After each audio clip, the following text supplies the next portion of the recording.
Hello, my wonderful people. Say what?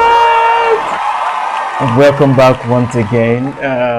Thank you very much for following. Thank you very much for liking our videos. Thank you very much for. I see your comments. I see the concerns. We'll do the best that we can to be able to address most of the concerns that are raised. And I am hoping too that these videos, you're benefiting from these videos, right? Please, whatever the challenges, drop it on there in the comment section and let us keep talking about them. Yes, the world was created by words, and we can use words to make meaning out of our lives. All we need to do is channel these words right and put action to the words and to our thoughts, and everything that we want will become what we had imagined. Today we want to look at a very wonderful conversation, and I want you to watch this video and then we can talk. I lived at an estate in Lagos, and I found out every time I was driving out through the gate, the security officers in their uniform, at least 3 of them would stand together and give me a salute. It felt good.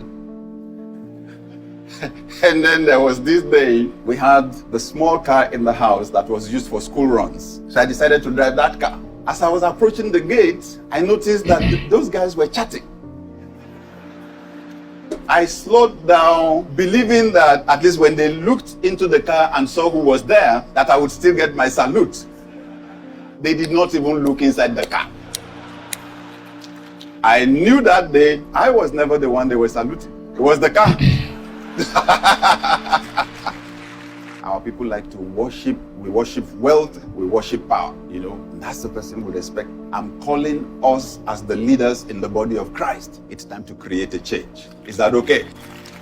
So, if you watched that video right, yes, there's a part that makes me laugh, you know, and I guess you also laughed. But this video got me thinking. What are we turning into? You see that thing? That small incident? That's the challenge with our culture. That's to show you where we are going to. Nowadays, we don't value people. Rather, what do? We worship packaging. Come in with Prado, come in with your G-Wagon, come in with your, what do you call it? Yes, everybody bows. We bow, we raise our hands up. But make the mistake of driving in with a tricycle. Nobody will notice you. It doesn't matter who you are, nobody will notice you. When you greet these people who are big people, they make you look like you're nobody. Why should you even greet me? They give you that. If you like greet them 1 million times, they'll give you that. And they want to stay away from you as much as possible. And then the pastors worship these ones. They bow to them. They give them time. An experience I had one time in a church that I went to. After the service, I was new in that area. After the service, I stayed back to see one of the Sunday school teachers. And this fellow greeted everyone, took time to see people. I sat down. He told me to sit down. I sat down there. After attending to 3 different persons, I stood up to go to. He said, no, wait. Now I attended to someone who came after me. After that, he now came to me and said, brother, I don't have the time. Can we see next Sunday? Can we see next Sunday? Please don't be offended. I knew that it wasn't because he didn't have the time.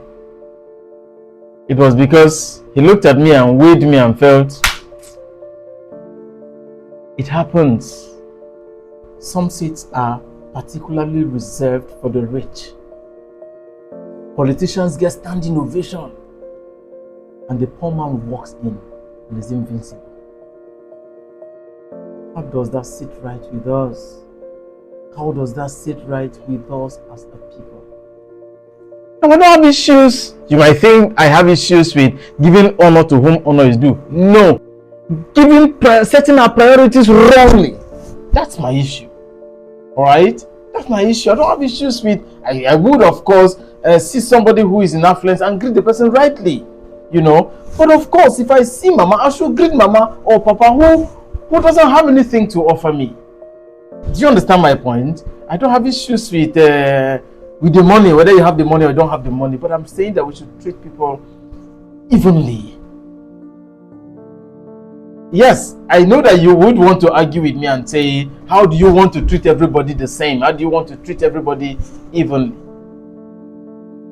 And you might even want to quote the Bible. There are some poor people there and there are some rich people. I agree with all of that, and I know.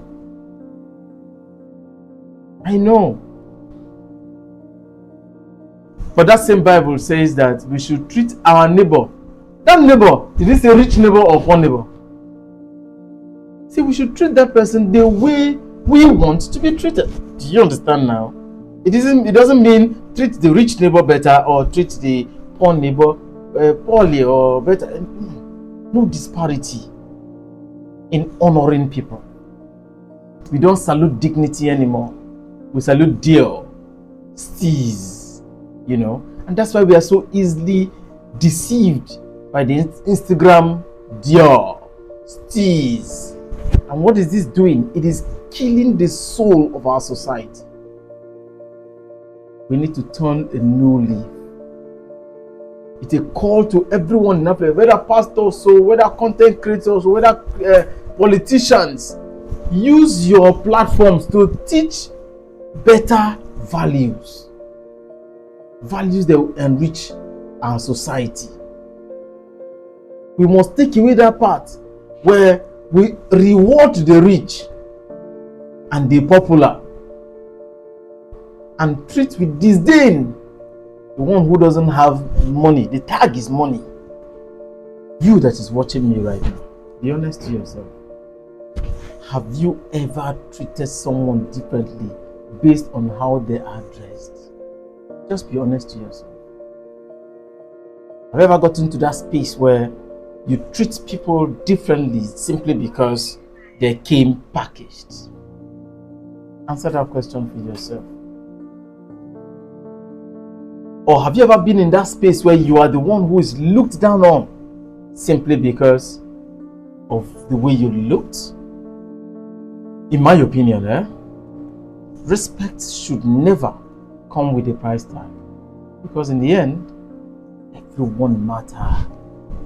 Everyone matters. Don't start treating people right. Start treating people right. I encourage you to like, share this video, alright? Let everyone see it and begin to treat people rightly. Let people see, let people comment, talk, engage. Let us know what you think.